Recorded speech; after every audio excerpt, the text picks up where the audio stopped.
I came home from deployment to a locked door and a text. Don't bother coming. 2 words back, and the clock started ticking. 48 hours later, her lawyer was screaming. Her boyfriend was ex-military and thought I was just a soldier. He had no idea what I'd already put in motion while he was sleeping in my bed. My name is Curtis Stringer. I'm 44 years old. I spent the better part of 2 decades as a Navy SEAL, running operations in places most Americans couldn't find on a map. I've been in situations where one wrong move meant you didn't come home at all. I know how to stay calm when everything around me is falling apart.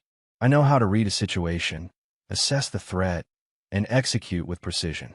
What I didn't know, what I completely failed to see, was that the most dangerous operation of my life was waiting for me not in some foreign desert, but in the quiet suburb of Virginia Beach where I'd built my life. I landed at Norfolk Naval Station on a Tuesday morning in late October. The air had that sharp edge that comes with the first real cold snap of the season. Leaves turning, sky gray, everything carrying that smell of wood smoke and wet pavement. I've been gone 8 months. 8 months of radio silence, brief encrypted messages, and 2 video calls that felt more like debriefs than conversations with my wife.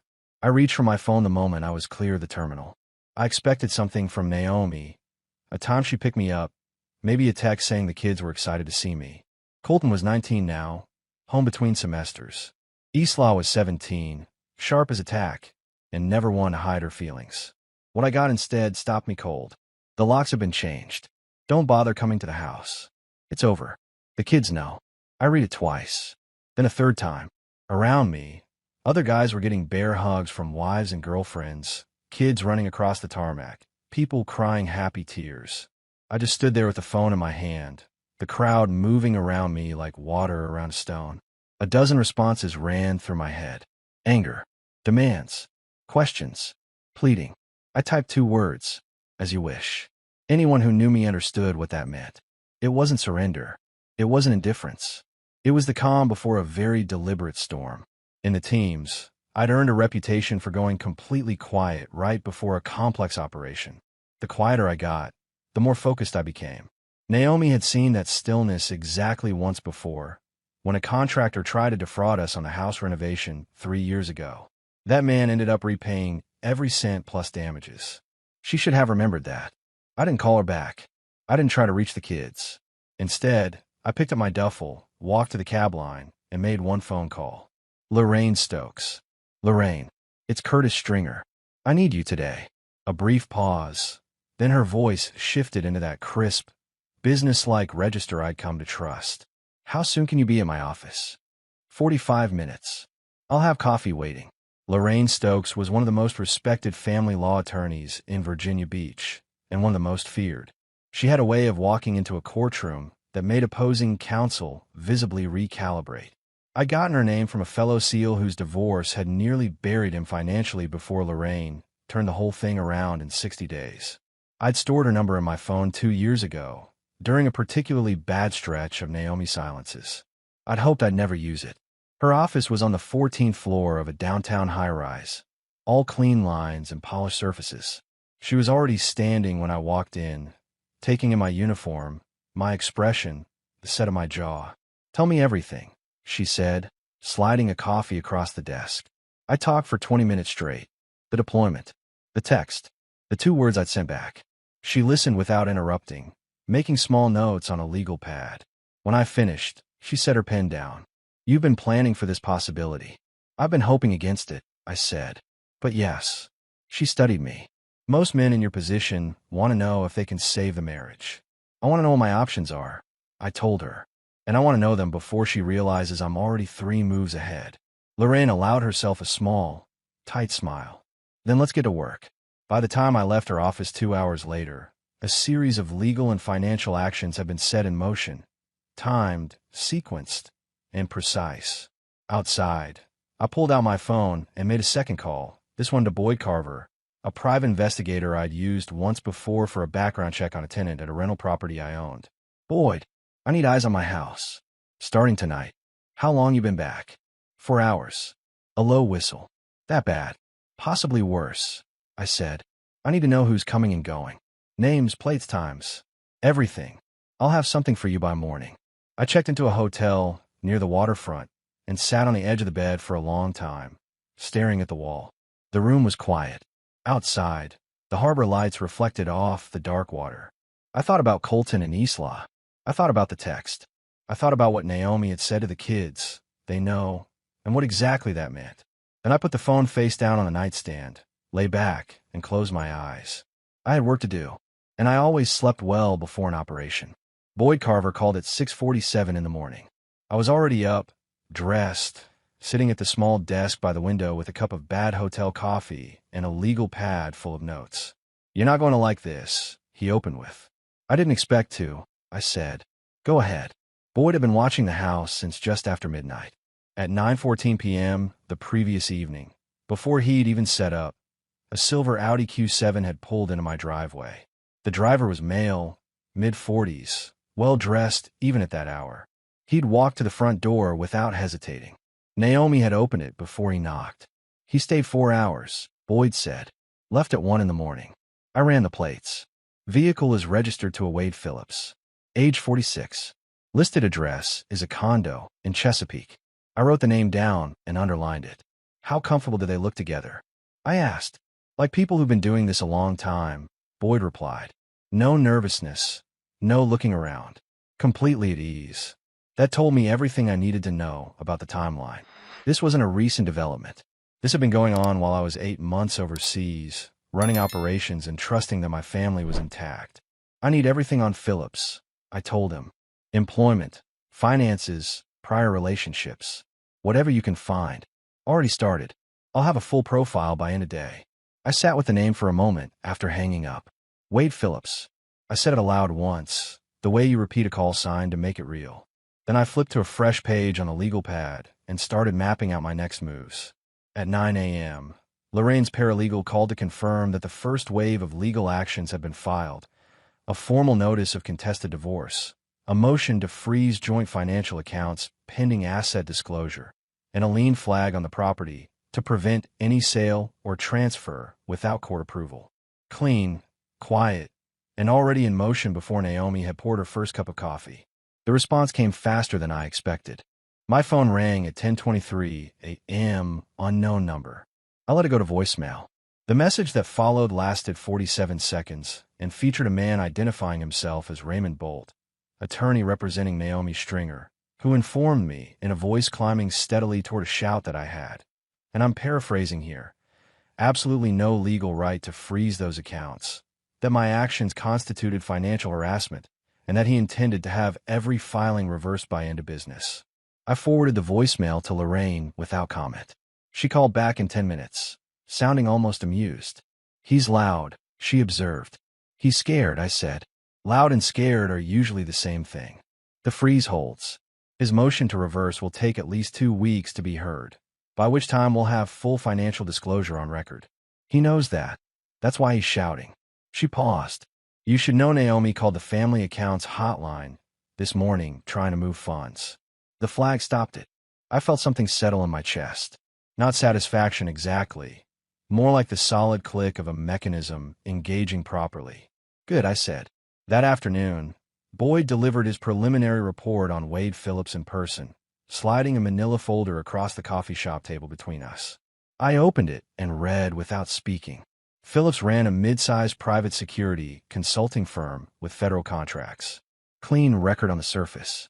But Boyd had dug into his personal history and found something that made my jaw tighten. 2 prior relationships with women whose husbands were either deployed or traveling extensively for work. One ended in a messy divorce that left the woman financially diminished. The other had quietly dissolved with no public record. In both cases, Phillips had moved on without consequence. "He's done this before," I said. "Looks that way," Boyd confirmed. "And there's one more thing." He tapped a page near the back of the folder. "He's currently seeing someone else on the side. Woman named Tara Whitlock. Age 38. Her husband is Staff Sergeant Ray Whitlock, currently deployed to the Middle East." I set the folder down. 2 women.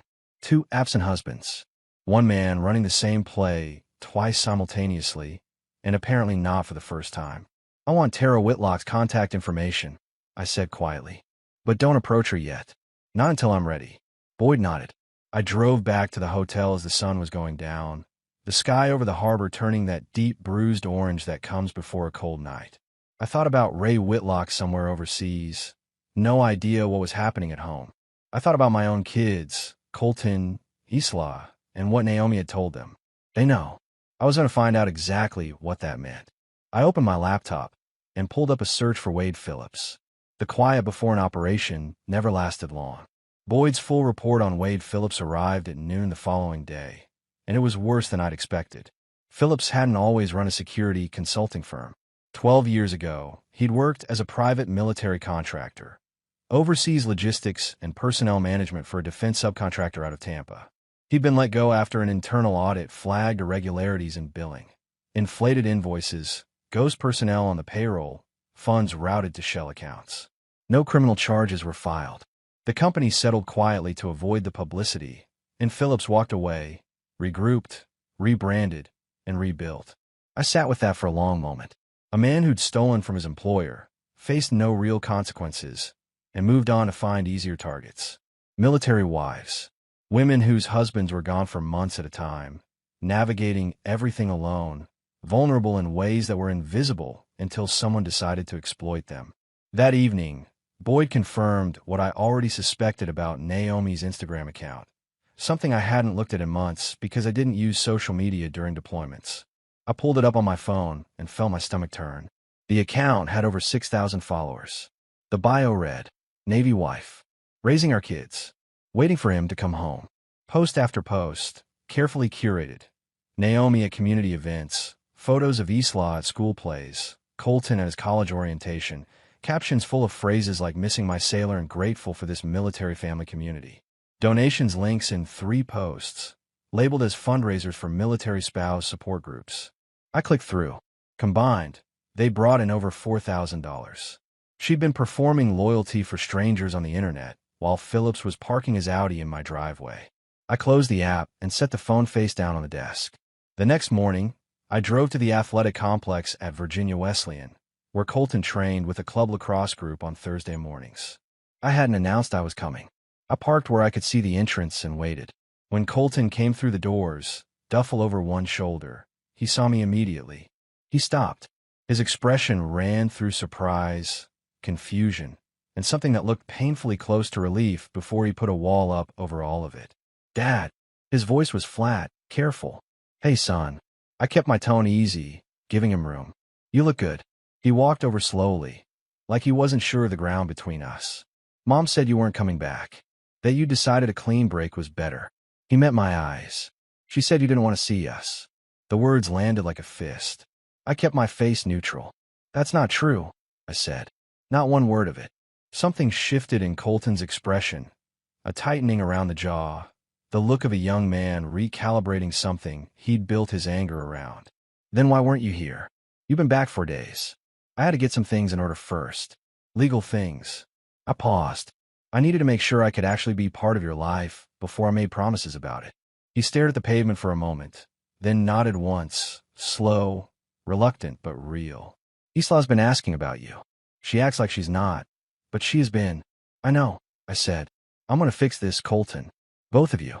He looked up. What about Phillips? The name in his mouth made my jaw tighten, but I kept it off my face. What do you know about him? Enough. His tone carried a disgust that was older than his years. He acts like he's doing us a favor, like we're supposed to be grateful. Isla's better at hiding it than I am, but she doesn't like him either. That was worth knowing. I filed it carefully. When Naomi's SUV turned into the lot, I stood, made eye contact with my son, and said quietly, whatever happens, I'm your father. That part doesn't change. As I walked to my car, Colton called after me. Dad, are you going to let him just take everything? I turned back once. No, I said. I'm not. The leak revealed itself on a Friday. I told Derek Marsh, my closest friend for 20 years, the man who'd been best man at my wedding and godfather to Isla, that I was planning to request an emergency court hearing to contest the property sale. I told no one else. By Saturday morning, Lorraine called to tell me that Naomi's attorney had filed a preemptive motion addressing exactly that point. The only way Bolt could have known was if someone had told him. I sat with that knowledge for a full day before I acted on it. Not because I doubted it, but because I wanted to be certain. I ran a second test, told Derek I was planning to withdraw from contesting the house altogether, that I decided it wasn't worth the fight. I made it sound tired and resigned, the kind of thing a man says when he's running out of steam. 48 hours later, Lorraine reported that Naomi's legal team had suddenly pulled back on several aggressive filings, apparently confident the pressure was working. That confirmed it completely. Derek was feeding information directly to Naomi, or to Phillips, or to both. I didn't confront him. I went quiet instead, the way I did in the field when I identified a threat, and chose to surveil rather than engage. Derek would continue thinking he had access to my plans. What he'd actually have, from that point forward, was whatever I chose to feed him. The call from Isla came that same evening, unexpected. She got my number from Colton. Dad. Her voice was low, like she was talking from her room with the door closed. Mom doesn't know I'm calling. I figured, I said. I'm glad you did. A pause. Then, I have something you need to see. I've been keeping notes. On my phone. Dates and times. Every time he was at the house. Every time he stayed over. Arguments I heard. All of it. Since last December. Her voice steadied as she spoke, the nervousness burning off into something more resolved. I didn't know who to give it to. But Colton said you're fighting back. My chest tightened. My 17-year-old daughter had been quietly documenting everything for 10 months because some instinct told her it might matter someday. Isla. That took real courage. I said carefully. I need you to do one thing. Screenshot everything and send it to this email address. I gave her Lorraine's secure client intake address. Don't send it from the house Wi-Fi. Use your phone data. Already on my phone data, she said, with a quiet precision that reminded me of myself. After she hung up, I sat at the desk for a long time. 2 days later, Lorraine called with something else entirely. She'd received, through a contact at the county recorder's office, a flag notification. Someone had attempted to access the deed on my property to initiate a quitclaim transfer. The attempt had been blocked by Arlene, but the timing and the method pointed directly to Philip's involvement. He was trying to accelerate the transfer of my home before the legal process could stop him. He was in a hurry. Hurry was the enemy of precision. I'd learned that lesson years ago. People in a hurry made mistakes. Boyd called that evening to add one more piece. Tara Whitlock, the other woman Phillips was seeing while her husband served overseas, had been asking quiet questions in a local military spouses group about Philip's background. She was starting to have doubts of her own. She just didn't have anyone to confirm them yet. The moment for that conversation was getting close. The thing about coordinated attacks is that they're designed to overwhelm you. Hit enough pressure points simultaneously, and even a disciplined man starts making reactive decisions instead of strategic ones. That's the theory, anyway. What Naomi and Phillips apparently hadn't accounted for was that I'd spent 2 decades training specifically for that scenario. 3 things hit me in the same 48-hour window, and I want to walk through each one carefully because the sequence matters. The first was the anonymous complaint filed with Naval Station Norfolk's Family Readiness Office, alleging that I had returned from deployment in a psychologically compromised state and was engaging in erratic and threatening behavior toward my family. The complaint was unsigned. It called for a welfare check and a formal fitness evaluation before I could resume any parental contact. My commanding officer, Captain Dale Reeves, called me personally rather than routing it through channels. He'd known me for 11 years. His tone was careful but direct. I'm required to flag this, Curtis, he said. But I want you to know I'm looking at this complaint, and I'm seeing the fingerprints of someone who knows how to use the system as a weapon. I appreciate that, sir, I said. I'll cooperate fully with any evaluation. I know you will. That's not what concerns me. What concerns me is who filed this and why. After the call, I sat with the complaint document Lorraine had obtained and read it twice. The language was specific in places, too specific for someone guessing. It referenced the timing of my return, the legal actions I'd taken, even the hotel I was staying at. Someone had provided details. The question was whether it was Derek or Naomi herself. Boyd ran the document's metadata that afternoon. The file had been created on a laptop registered to a Wi-Fi network associated with Phillips' Chesapeake condo. Phillips had filed it himself. He hadn't even bothered to route it through Naomi. The second hit came from Colton School District. Isla's counselor had submitted a formal referral to Child Protective Services, citing concerns about parental conflict and a potentially unsafe home environment linked to the father's return. The referral had been prompted by a conversation the counselor had with Naomi, who had apparently described my behavior as volatile and unpredictable. Lorraine moved on that within hours, filing a motion for an independent psychological evaluation of both parents and requesting that CPS conduct their assessment with full access to both households. That last part was strategic. Naomi couldn't argue against an independent evaluation without looking like she had something to hide. The third hit was the one that revealed how far ahead Phillips had been planning. Boyd called me that evening with something he'd pulled from a county property listing database. The house, my house, the one with Lorraine's lien on it, had been listed 3 weeks before I landed stateside. Not on the public MLS. On a private off-market network used by investors and developers. The listing had gone up while I was still deployed, while my name was still on the deed, while the ink on my travel orders was barely dry. Phillips had posted my house for sale before I even knew my marriage was over. I drove past the house that night. Not to stop, not to confront anyone, just to look at it from the street. The lights were on. Phillips' Audi sat in my driveway, like it had always been there. The front door had a new handle I didn't recognize. I drove back to the hotel, called Lorraine, and told her to file the emergency injunction to block the property sale first thing in the morning. Already drafted, she said. I'll have it on the judge's desk at 8. I hung up and sat at the desk. 3 coordinated attacks. 1 week. All of them running simultaneously, all designed to destabilize me before the legal process could run its course. The complaint to the Navy, the CPS referral, the property listing, none of them were spontaneous. This had been planned out in advance, probably months ago. Phillips was organized. I'd given that much. But organized people left trails. And I was very, very good at following them. Tara Whitlock reached out to me first. I don't know exactly how she found me. Boyd thought she might have cross-referenced names from the military spouses group, where she'd been quietly asking about Phillips. However she managed it, she sent a short, carefully worded message to an email address I'd set up for exactly this kind of contact. I think we may be dealing with the same problem. I'd like to talk if you're willing. We met at a coffee shop in Suffolk on a Wednesday morning. Neutral ground, public, unremarkable. Tara was compact and dark-haired, with the kind of controlled composure you see in people who are holding themselves together through sheer determination. Her husband, Ray, was 18 months into a rotation. She'd met Phillips at a military family financial planning seminar 8 months ago. He came recommended, she said, both hands around her mug. He knew the right language, the right concerns. He understood what it was like to manage everything alone while your spouse was overseas. She paused. He was very good at understanding. He's at practice, I said. I laid out what Boyd had found, the prior contractors, the billing fraud, the pattern of targeting military families. I showed her the documentation on the property listing, the fake Instagram performance, the coordinated legal attacks. I watched her absorb it piece by piece, the way someone processes information that confirms what they'd suspected but hadn't wanted to believe. When I finished, she was quiet for a long moment.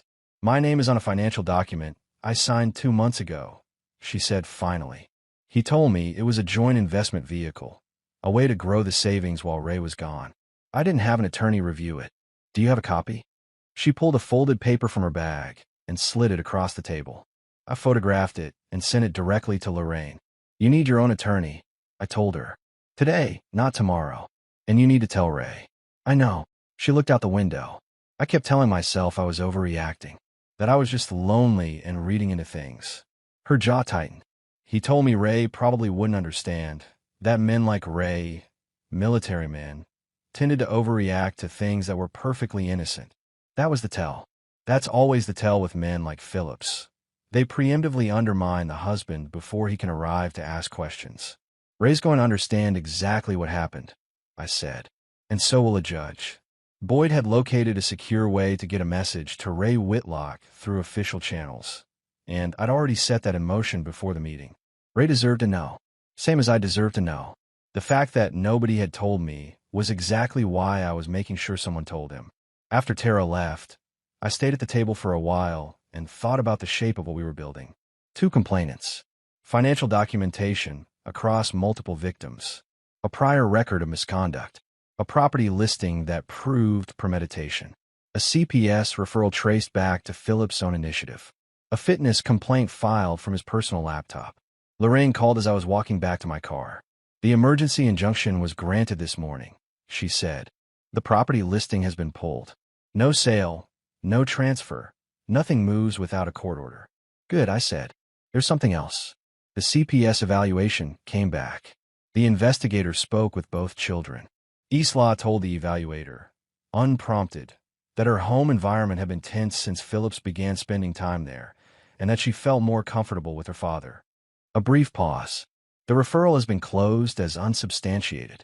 And Curtis, the evaluator, noted in her report that the referral appeared to have been made with the intent to influence custody proceedings rather than out of genuine concern. I stopped walking. That goes on record. It goes on record, Lorraine confirmed. And it follows Naomi's attorney into every room he walks into from here on. I stood in the parking lot with the phone at my side for a moment, watching the traffic move past on the highway. One by one, the pieces Phillips had set up are being disassembled. Not with noise, not with drama, with documentation, timing, and the kind of patience that comes from knowing exactly what you're doing. He'd picked the wrong man to go to war with. The answer to the fitness complaint came back clean, as I knew it would. The Navy's independent examiner spent 90 minutes with me, ran through the standard battery of evaluations, and filed a report that described me as psychologically fit, operationally grounded, and showing no indicators of instability. The complaint was formally closed and flagged as unsubstantiated. What came next, I hadn't fully anticipated. Captain Reeves called me 2 days after the evaluation cleared. His voice carried something measured and deliberate in it, the tone of a man delivering information he'd spent time deciding how to frame. Harrington, he said, I've been doing some digging on your last deployment extension, the one that added 7 weeks to your rotation. I sat up straighter. What did you find, sir? The request originated through a family liaison administrative channel, a process that allows family members to submit requests for extension consideration under specific hardship provisions. The stated reason was that the service member had requested additional time to complete mission objectives and had indicated he was not ready to return. He paused. The problem is that the form references conversations with you that, according to every communication log we have, never took place. The room went quiet around me. Someone submitted a false administrative request in my name, I said. That's what the evidence suggests. The form was submitted digitally. We're pulling the access records. Another pause. Curtis, if this traces back to a civilian actor who deliberately interfered with a service member's deployment timeline using fraudulent administrative documents, we're talking about federal territory. After the call, I forwarded everything to Lorraine and then called Boyd. I need you to cross-reference the extension request submission date with Phillips' digital activity, I said. Same approach as the fitness complaint. Boyd called back in 4 hours. The submission had been made from a device using the same network signature as Phillips' condo. The timestamp put it at 11:30 on a Tuesday night, 3 months into my deployment. The same week, Boyd noted that Naomi had withdrawn $4,000 in cash from our joint account. Wade Phillips had deliberately extended my deployment by 7 weeks. He'd bought himself nearly 2 months of additional unobstructed access to my family, my home, and my wife, using forged documents submitted through a federal military channel. That crossed a line that went well beyond divorce proceedings. Lorraine was quiet for a long moment when I told her. Then, I'm contacting the U.S. Attorney's Office today. This is wire fraud and obstruction at the federal level.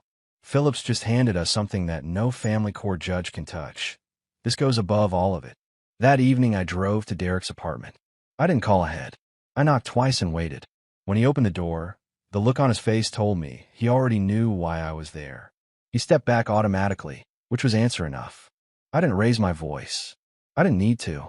I walked in, stood in the middle of his living room, and laid out exactly what I knew. The 2 tests, the timeline, the filings that match what I told only him. I watched him try to find a version of events that let him off the hook and come up empty. She called me, he said finally, after you deployed. She said she was scared, that you'd been different before you left, that she was worried about you. She asked me to keep her informed. He looked at the floor. I thought I was helping. You thought you were helping, I repeated. You handed information about my legal strategy to the woman who's trying to take my house, my kids, and as much of my money as possible. And she handed it to the man who forged federal documents to keep me overseas longer. I let that sit for a full 5 seconds. That's what your help accomplished, Derek. He had nothing to say to that. There was nothing to say. I left without another word and drove back to the hotel through the dark streets of Virginia Beach. I thought about 20 years of friendship and what it was worth when it came apart under pressure. Not much, as it turned out. Some things you found out about people only when the conditions were right. And once you found out, you couldn't unfind it. Colton called that night late. His voice was quieter than usual, stripped of the defensive edge he'd been carrying since I'd come back. "Dad," he said, "I want to enlist. I've been thinking about it for a long time, and Mom's been trying to talk me out of it. She says it destroys families." A pause. I told her I'd already watched something destroy ours, and it wasn't the Navy. I sat with that for a moment. "That's your call to make, Colton. Not hers. Not mine." "I know," he said. "I just wanted you to know I'm not backing down from it." "Good," I said. "Don't." The meeting was held in a 12th-floor conference room at Lorraine's firm on a gray Tuesday morning in December. I arrived 20 minutes early. Lorraine was already there, along with a federal prosecutor from the U.S. Attorney's Office named Caldwell and a woman from the Naval Criminal Investigative Service who introduced herself simply as Agent Hara. Naomi arrived with her attorney, Raymond Bolt, who looked like a man who'd been told he was walking into a negotiation and was only now realizing he'd walked into something else entirely. Phillips arrived separately, with 2 attorneys from a downtown firm whose body language made clear they'd been briefed to expect trouble. I sat across the table and let Lorraine run it. She opened by distributing folders, one to each party. Inside, the metadata analysis linking the fitness complaint to Phillips' network. The property listing pulled from the off-market database, timestamped 3 weeks before my return. The forensic accounting showing $4,700 in unauthorized transfers out of joint accounts. And at the back, the federal filing on the deployment extension, the forged administrative request, the access logs, the digital signature traced directly to Phillips' device. The room went still in the particular way rooms go still when people realize the ground has shifted completely beneath them. Phillips' lead attorney leaned toward his client and murmured something. Phillips kept his face neutral, but his left hand, resting on the table, pressed flat against the surface in a way that told me his composure was costing him significant effort. Naomi was looking at the deployment extension document. I watched her read it. I watched the moment she understood what it meant, that the man sitting 3 chairs away from her had deliberately falsified federal paperwork to keep her husband overseas longer. Her face didn't collapse. It went very still, which was almost worse. "Mrs. Stringer," Agent Hara said calmly, "we'd like to discuss what you knew about the administrative request submitted on your husband's behalf during his last deployment." Bolt started to object. Naomi put her hand up and stopped him. "I didn't know about that," she said. Her voice was flat and precise. She looked at Phillips. "I didn't know about that." Phillips said nothing. What followed over the next 2 hours was the controlled, methodical dismantling of everything he'd built. His attorneys negotiated where they could and conceded where they had no choice. The property was taken entirely off the market. The financial transfers were reversed through court order. The LLC holding company associated with the off-market listing was flagged for federal audit. On the custody matter, Lorraine presented Isla's 10 months of documented notes, the CPS report that had cited Naomi's referral as an apparent attempt to influence proceedings, and Boyd's full surveillance record. The outcome was straightforward. Joint legal custody, primary physical residence with me for the school year. Naomi's parenting time structured around a schedule that the children themselves had input into. Bolt tried twice to introduce the fitness complaint as a character point. Both times, Agent Hara quietly noted that the complaint had been traced to Phillips' device and filed into the federal record accordingly. The second time, Bolt didn't try a third. When it was over and the room was emptying, Naomi lingered while her attorney gathered his files. Phillips had already left, quickly, with his attorneys flanking him, not making eye contact with anyone.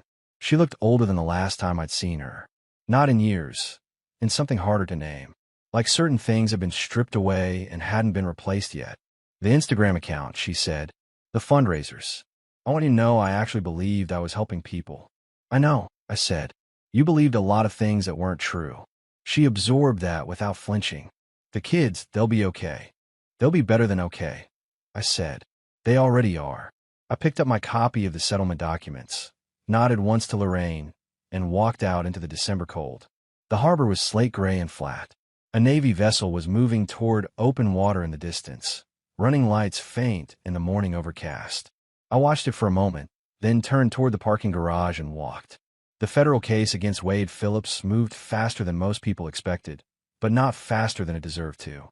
The U.S. Attorney's Office filed charges in January: wire fraud, obstruction of a federal administrative process, and conspiracy to commit financial fraud across multiple victims. The deployment extension forgery was the centerpiece, but Lorraine and the federal prosecutor had built a structure around it that held in every direction. Tara Whitlock's attorney had formally joined the case as a secondary complainant. The LLC holding company had been audited and found to contain funds traceable to 3 separate victims across 2 states. Phillips' attorneys attempted a negotiated plea in the first week. The offer was rejected. The prosecution wasn't interested in quiet. Boyd called me on Thursday afternoon in late January with the kind of tone that meant he had something worth sitting down for. "Ray Whitlock is back stateside," he said. "Got an emergency leave authorization once the federal case was filed and his name appeared in the discovery documents. He's been briefed on everything." A pause. "He asked me to pass along a message to you." "What's the message?" He said, "Tell Stringer I owe him one. And I don't forget debts." I didn't say anything for a moment. I thought about Ray somewhere overseas, carrying the weight of not knowing, the same weight I'd carried. The fact that he'd come back in time to deal with it on his own terms, that mattered. "Tell him we're even," I said. "I just did what I want someone to do for me." The children had adjusted with the particular resilience that kids show when the adults around them finally stop performing and start being honest. Eslaw had moved her things into the larger bedroom of my house, the one that looked out over the backyard where I'd set up a proper training space for Colton on his visits home.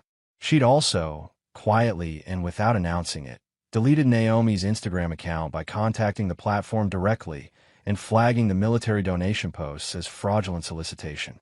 The account was removed within 48 hours. Naomi didn't contest it. Colton had made his decision official. He'd submitted his enlistment paperwork the second week of January, listing his desired branch as the Navy. His recruiter called me to confirm family contact information, standard procedure, and mentioned that Colton had listed me as his primary motivation. I kept that to myself and let him have it as his own. Naomi and I had exactly 2 conversations after the December conference room settlement. The first was logistical, school schedules, medical decisions, the practical architecture of co-parenting across 2 households. She was precise and businesslike, and I matched her register without difficulty. The second was shorter. She called on a Sunday evening and said simply that she was starting therapy and that she thought it was important I knew that. I told her I thought that was the right call. That was the extent of it. Derek Marsh had tried to reach me twice by text and once by voicemail. I hadn't responded. 20 years of friendship had a weight to it, and I felt that weight, but feeling the weight of something and deciding to carry it again were 2 different things. Some doors, once closed, stayed closed, not out of cruelty, but out of clarity. In February, Lorraine called with the final resolution on the property. The house had been fully secured under my name. The off-market listing was permanently expunged. Phillips LLC had been dissolved by court order. The $19,000 in unauthorized transfers had been fully restored to the joint account prior to our final division of assets, which meant I'd recovered every cent he'd tried to siphon before disappearing. "He's looking at 7 to 10 years, Lorraine said. "The prosecution has 2 additional victims who've come forward since the filing. His attorneys are scrambling." "Good," I said. "Curtis." Her voice shifted. Less attorney, more human. "For what it's worth, in 20 years of family law I've handled maybe 4 cases where the husband was as thoroughly prepared as you were. Most men in your position don't survive this intact. Most men in my position haven't spent 20 years being told that preparation is the difference between coming home and not," I replied. She laughed once, dry and genuine. "Fair enough."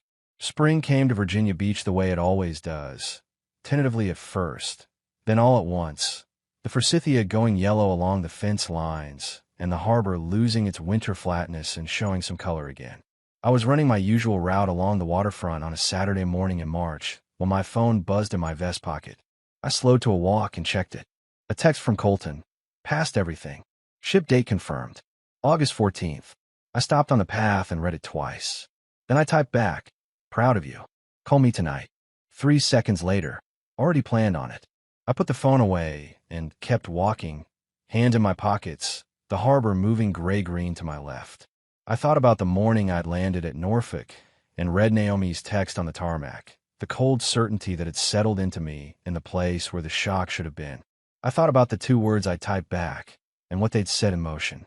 I didn't regret any of it. Not the methods, not the pace, not the decisions made in hotel rooms late at night with a legal pad and a bad cup of coffee. The only thing I regretted was the years I'd spent not seeing clearly enough, the conversations I'd let go, the silences I'd accepted as normal, the slow erosion I'd attributed to distance and deployment instead of choice. That regret was useful. I intended to keep it as long as it stayed that way. Isla had a swim meet that afternoon, her first varsity competition of the spring season. I was in the bleachers before warm-ups started, which she noticed and pretended not to. She swam the 200 freestyle with the focused aggression of someone who had things to prove, finished second in her heat, and looked up at me from the pool with an expression that was trying hard not to be proud of itself. I gave her a nod. She rolled her eyes and grinned. After the meet, we stopped for food at a place near the beach that had been there since before she was born, the kind of diner that doesn't change the menu because it doesn't need to. We sat in a corner booth and ate burgers and talked about school and the upcoming season and her plans for the summer. Normal conversation, the kind that had been hard to access for a long time. Dad, she said, halfway through her fries, do you think Mom's going to be okay? I considered the question seriously, the way she deserved. I think she's doing the work to get there, I said. That's the best any of us can do. Isla nodded, turning a fry between her fingers. I'm not angry at her anymore. I was for a long time. I don't think I have the energy for it now. That's not a bad place to land, I said. She looked at me across the table with those eyes that had always been a little older than her age. Are you okay? Like actually, not just saying it. I thought about that honestly. About the hotel rooms and the legal pads and the late-night calls with Lorraine. About Derek's voicemails sitting unanswered. About the vessel I'd watched move out of the harbor on the morning after the conference room meeting. About what it meant to be back in a place without having a mission to execute. Getting there, I said, yeah. She seemed to accept that as the honest answer it was, which was the thing about Isla. She always knew the difference. Outside, the March light was doing something particular over the water, going gold at the edges the way it did in the hour before sunset, the harbor catching it and throwing it back warm. I drove home with the window down and the cold air moving through the car. My house was quiet when I got back, the solid, comfortable quiet of a place that was actually mine.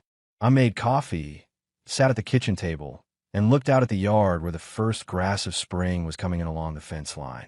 I'd come home from harder things than this, but this one had required a different kind of strength, the kind that doesn't make the highlight reel, that doesn't get a citation or a commendation, the kind that just holds the line, day after day, until the line holds itself. The coffee was good. The yard was green. Down the hall, Isla's backpack was dropped by the door the way she always dropped it, like the concept of coat hooks was personally offensive to her. I sat with all of it for a while. Then I picked up my phone and called my son.